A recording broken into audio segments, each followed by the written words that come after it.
안녕하십니까. 예수 그리스도의 보혈 이윤식 목사입니다. 예수 그리스도의 보혈 두 번째 시간으로 찾아뵙습니다. 지난 시간은 보혈과 성경, 보혈의 책 성경에 대해서 말씀드렸습니다. 성경은 피에 관한 책이며 피로 충만한 책이었음을 우리는 지난 강의를 통해서 알 수 있습니다. 이번 시간은 세 번째, 책의 영원한 주제는 핏불입니다. 책에 피가 뿌려진다는 것은 영구적으로 필요하다. 이 내용으로 여러분들과 함께 하겠습니다. 책의 영원한 주제는 핏불임입니다. 책은 하나님의 말씀인 것이죠. 기독교는 책의 종교입니다. 그래서 성경의 종교이죠. 책이 없으면 기독교의 영속성을 보장할 수 없는 것입니다. 모세가 피를 뿌린 언약서가 없었다면 현재의 성경책도 있을 수가 없는 것입니다. 모세의 제단에 놓여 있었던 책, 그 책 속에 오늘날의 성경이 잠재하고 있는 것입니다. 책의 영원한 주제는 이 핏뿌림인 것입니다. 책이 없으면 모세도 없습니다. 모세는 하나님과 대면하였지만 그는 기록된 성경에 따라 사역하였습니다. 모세 역시 성경 없이 성막교회를 사역할 수는 없는 것입니다. 책이 없는 곳에는 진정한 예배가 없는 것입니다. 모세의 의식은 신령과 진정의 예배였습니다. 산 아래 단에서 1년의 생소한 예배 의식이 이루어졌고 피를 취하여 뿌려질 때 온 백성과 온 물건은 진홍색으로 물들여졌습니다. 하나님을 믿음으로써 의로운 모범을 보여준 믿음의 조상의 삶, 그 자체는 성경에 대해 가장 잘 보여주는 해설자와 같습니다. 우리가 그와 같은 삶을 살아간다면 이 모세와 같은 이런 성경책에 뿌려진 그런 핏뿌림의 의식, 그 피를 취하여 뿌려질 때 우리가 하나님을 믿음으로써 의로운 모범을 보여준 이러한 삶을 살아간다면 세상 사람들이 성경을 믿게 될 것입니다. 할렐루야!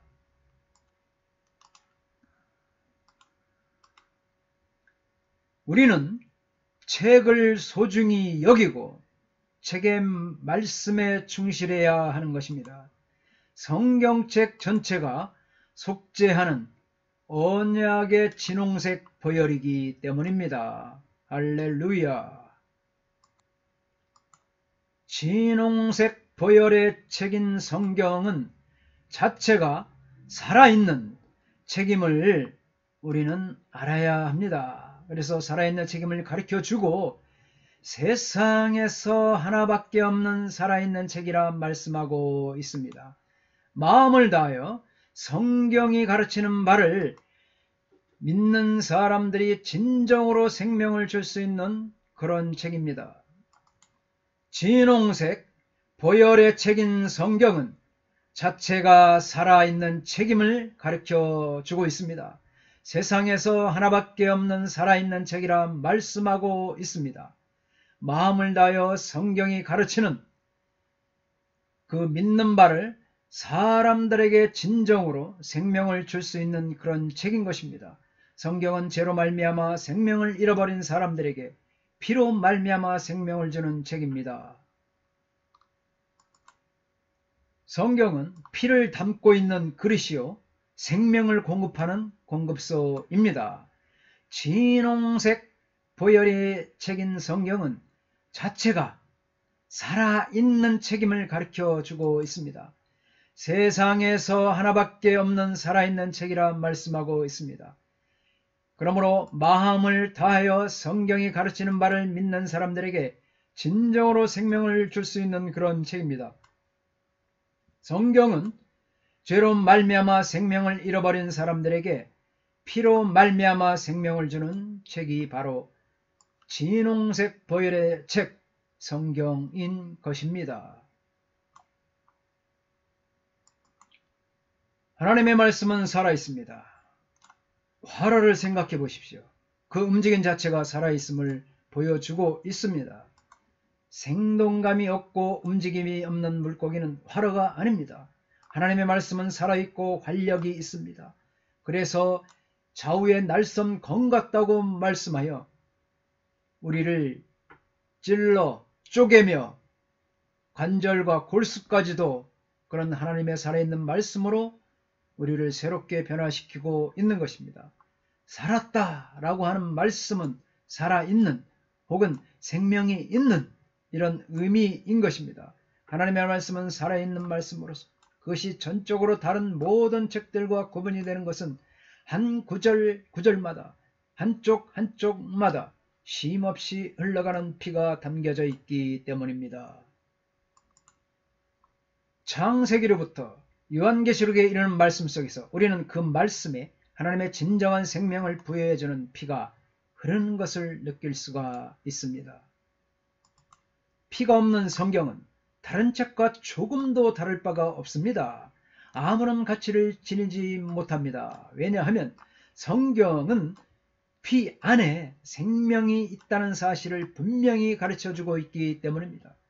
다시는 이 피의 말씀으로부터 출발하는 이 시점에 있어서 우리는 성경에 나타났던 기본 원리에서부터 시작해야만 할 것입니다.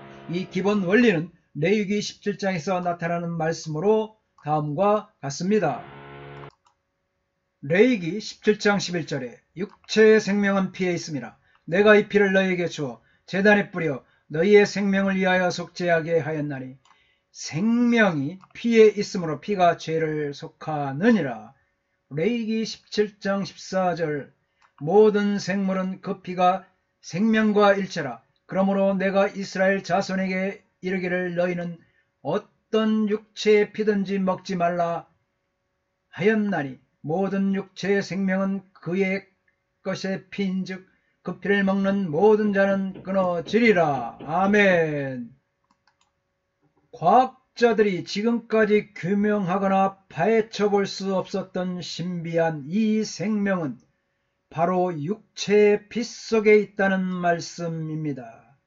이것은 모든 생명체에 해당하는 말씀은 아니지만 여기에 인간으로서 오셨던 그리스도 예수의 육신 속에 존재하였던 피가 우리에게는 관심의 대상이 되는 것은 그분의 피 속에는 육신적인 의미가 있어서의 생명뿐 아니라 영생이 담겨져 있는 까닭이기 때문입니다.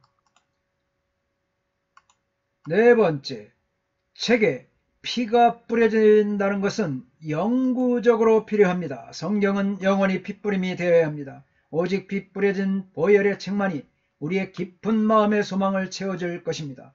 성경은 모든 페이지마다 처음부터 끝까지 피로써 뿌려진 책인 것입니다.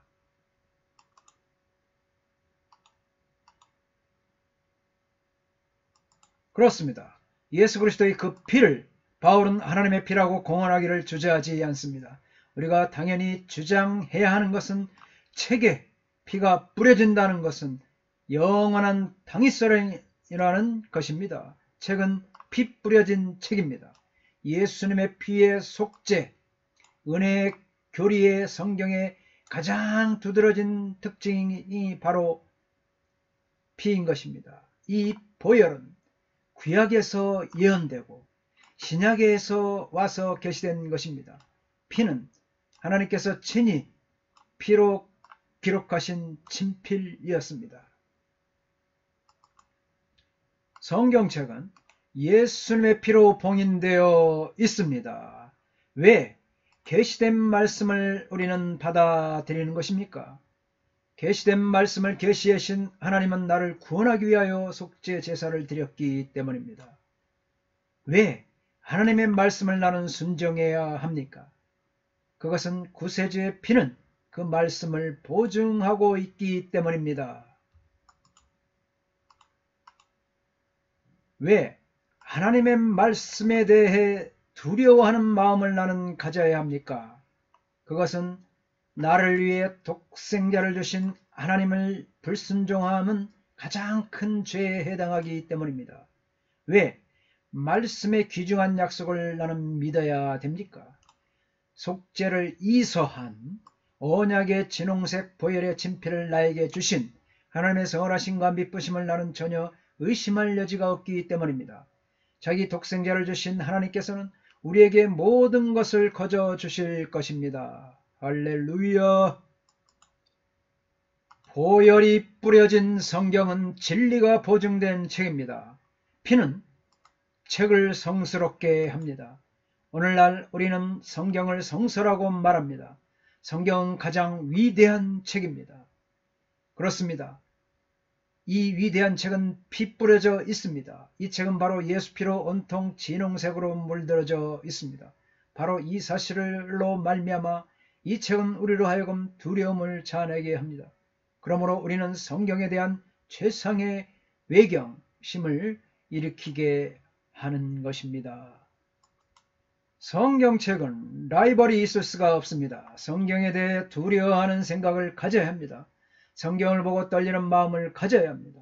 우리는 성경을 판단하는 자가 아닙니다. 성경이 우리를 판단합니다. 과거에도 그러했고 현재에도 그러하며 미래에도 그러할 것입니다.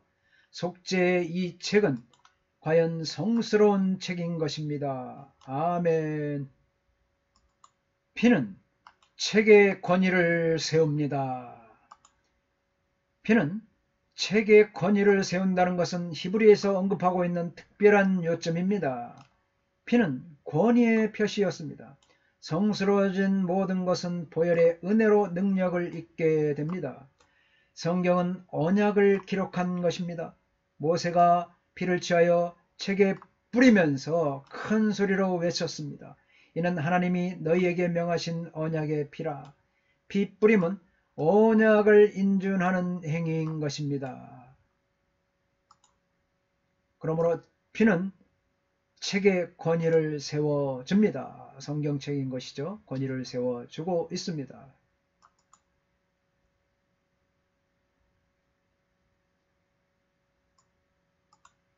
이 성경책에 기록되어 있는 언약을 내가 믿어도 좋다는 사실을 나는 어떻게 알 수 있습니까?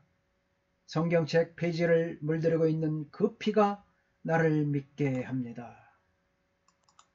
성경의 권위는 물론 하나님의 말씀이기에 권위가 있습니다. 그리고 예수께서 흘리신 대속의 피, 그 보혈로 인하여 즉 성경이 선포하고 있는 속죄 제사로 말미암아 성경의 권위가 생긴다고 말하고 싶습니다. 성경의 고귀한 메시지는 그리스도의 속죄입니다. 바로 이 속죄를 통해서만 성경의 권위에 대해 논의를 물리칠 수 있습니다. 이처럼 진한 진홍빛으로 물든 책은 모든 대가를 치르면서 오직 순종함을 기록한 책입니다. 그 피로 말미암아 대가를 받는다는 것은 바로 책의 메시지입니다. 만약 성경의 핏뿌림이 없다면 이 책은 일종의 고발장에 불과할 것입니다. 하나님은 그 피가 우리를 구원하고자 쏟아졌다는 메시지가 없다면 이 책은 한갓 운명의 책이 되고 말 것입니다. 거룩한 그 피가 뿌려져 있기 때문에 이 책은 구원의 책입니다.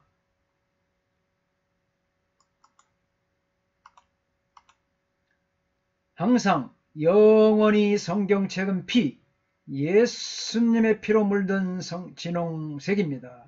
그러므로 이 책의 우선적인 메시지는 죄사함입니다. 죄사함은 모든 영혼이 누구나 소유할 수 있는 것입니다. 예수님의 피는 모든 사람들을 위하여 쏟아졌기 때문입니다. 속죄의 그 뜻이 무엇이든지 간에 그 근본 취지는 죄사함의 메시지입니다. 예수님의 피는 성경책의 각 페이지에 뿌려져 있습니다. 죄는 삶에서 가장 어두운 존재입니다. 닥터 퓨즈는 죄를 두고 태양은 결코 질 수 없다고 말했습니다. 나의 죄를 어떻게 하면 끊어버릴 수 있습니까? 성경에서 그 메시지를 바라봅니다. 그리스도의 피가 그 책에 뿌려져 있습니다. 그리고 우리에게도 뿌려지고 있습니다. 나는 이 피를 믿습니다. 예수 피 믿으오라고 찬양합니다. 그리고 앞으로도 이 피를 믿을 것입니다. 그리고 나의 영혼이 죄짓게 하는 다른 어떤 생각도 침범치 못하도록 할 것입니다. 리차드 백스터가 말했듯이 너무나도 자주 나는 예수님의 보혈을 욕되게 했습니다. 하지만 이제부터는 예수님의 은혜로 하나님으로부터 용서함을 받았습니다. 나는 언약의 진홍색 보혈 그 메시지를 꼭 받겠습니다. 라고 고백을 했습니다. 핏뿌림의 정결케 함을 상징하는 것입니다. 핏뿌림은 정결케 하는 것을 상징하는 것입니다. 거룩한 책에 피를 뿌린다는 것은 희생 제물의 제사를 통하여 정결케 한다는 사실을 선포하는 행위입니다. 하나님은 모든 행위를 정결케 하고자 하십니다. 그리고 모든 것은 예수님의 피로서만 정결케 됩니다.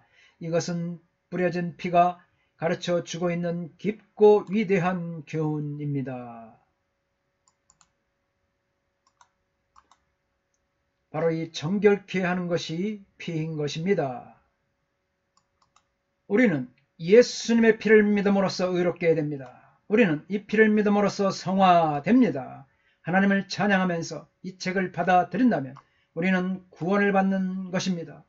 우리는 제사함을 받을 뿐만 아니라 이 책의 성스러운 페이지에 뿌려진 가장 귀중한 그 피로 말미암아 거룩한 우리는 모든 죄로부터 정결케 됩니다. 이 거룩한 피를 신뢰합니다. 그러면 우리도 역시 거룩해집니다. 어린 양의 그 피로써 선한 싸움을 하며 믿음의 승리자가 되기를 간절히 원합니다. 죄를 지고서는 천국에 갈 수가 없습니다. 보혈이 없이는 죄사함도 없고 천국도 없는 것입니다.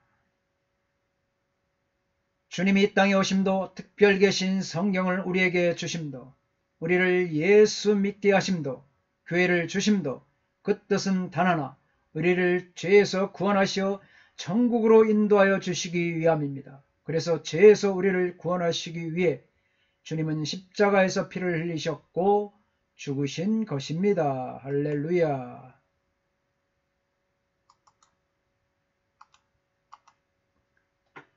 구약은 예수 피를 상징하는 짐승의 피를 통하여 죄를 구속하셨고 때가 되어 선지자들의 예언을 성취함으로써 주님은 우리를 위해 생명의 피를 쏟으시고 다 이뤘다고 하신 것입니다. 그러므로 이제는 예수 피가 필요하고 그 피로 죄를 씻어야 하는 것입니다. 예수의 피는 우리를 원죄의 저주에서 해방하시고 구원의 문을 열어주셨습니다. 이처럼 성경은 피의 책이요 피의 복음인 것입니다. 예수님의 피를 빼고는 영적인 그 무엇도 얻을 수가 없습니다. 사람의 신체에 어느 것을 찌르든지 피가 나오듯이 피는 필요 없는 것이 없습니다. 육체를 가진 사람들은 피가 필요하듯이 우리 영의 사람들에게는 예수님의 피가 필요한 것입니다. 창세로부터 요한계시록에 기록된 피와 예수님의 보혈에 대한 그 위대한 보혈의 능력으로 말미암아 사탄 마귀를 괴멸하고 능력 있는 성도들이 되기를 원합니다. 6월절 어린 양의 피가 뿌려짐으로써 출애굽의 은혜를 이스라엘 백성처럼 하늘의 은혜가 한 방울의 보혈이 되어 이 땅의 모든 것을 완전함으로 덮는 그날까지 예수님의 보혈을 취하고 뿌리고 덮음으로 가장 위대한 능력인 예수님의 보혈을 사용하시기를 바랍니다. 이 책은 구약에 나타난 피에 대해서 기술합니다. 구약에 나타난 피와 인물들을 통하여 하나님의 핏부림의 구원의 역사를 살펴보고 신약에서 그 보혈을 흘리신 예수님의 피하여 살펴볼 것입니다. 그리고 보혈의 능력에 대하여 배우며 아울러 예수 그리스도 그 능력의 사용에 대해서 기술을 할 것입니다. 보혈에 대한 성경의 가르침과 예수님의 보혈을 통한 구속과 언약을 배우며 마귀와의 전쟁에서 승리하는 예수 보혈의 능력 있는 성도님들이 되기를 간절히 바랍니다. 아멘. 감사합니다. 다음 시간에 뵙겠습니다. 감사합니다.